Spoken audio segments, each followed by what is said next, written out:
Welcome to our channel. Today we how to log into Bluehost, full guide step by step clearly. To log into your Bluehost account, begin by opening your web browser. In the address bar, type in www.bluehost.com and press enter. Once the Bluehost homepage loads, look for the login button located in the upper right corner. Click on the login button. You will be directed to the login page. Here, you need to enter your domain name or the email associated with your account.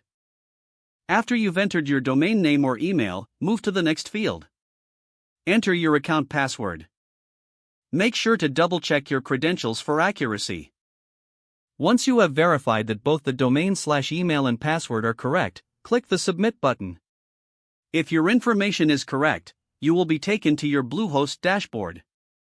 In case you forget your password, click on the Forget Password link. Follow the prompts to reset your password via the email linked to your account. After resetting, return to the login page and enter your new credentials.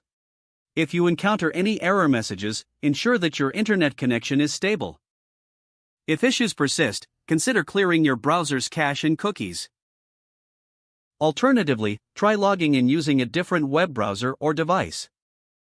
Once logged in, explore the features available on your Bluehost dashboard. From there, you can manage your hosting, domains, and email accounts effectively. If the page does not load, refresh the browser or try again in a private or incognito window. Make sure you are using the correct email address, then retype it carefully to avoid small typos. If your password is not accepted, use the reset option and create a new strong password you can remember.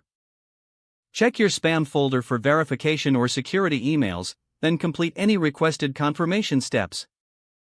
Enable two-factor authentication if available to improve account security and reduce unauthorized access risk.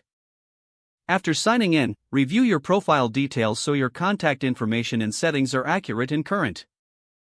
If you see an error message, note it down and try again after restarting your device and internet connection. Log out when you finish, especially on shared devices, to keep your account and payment information secure. If the page does not load, refresh the browser or try again in a private or incognito window. Don't forget to like this video and subscribe to our channel for more step-by-step tech guides.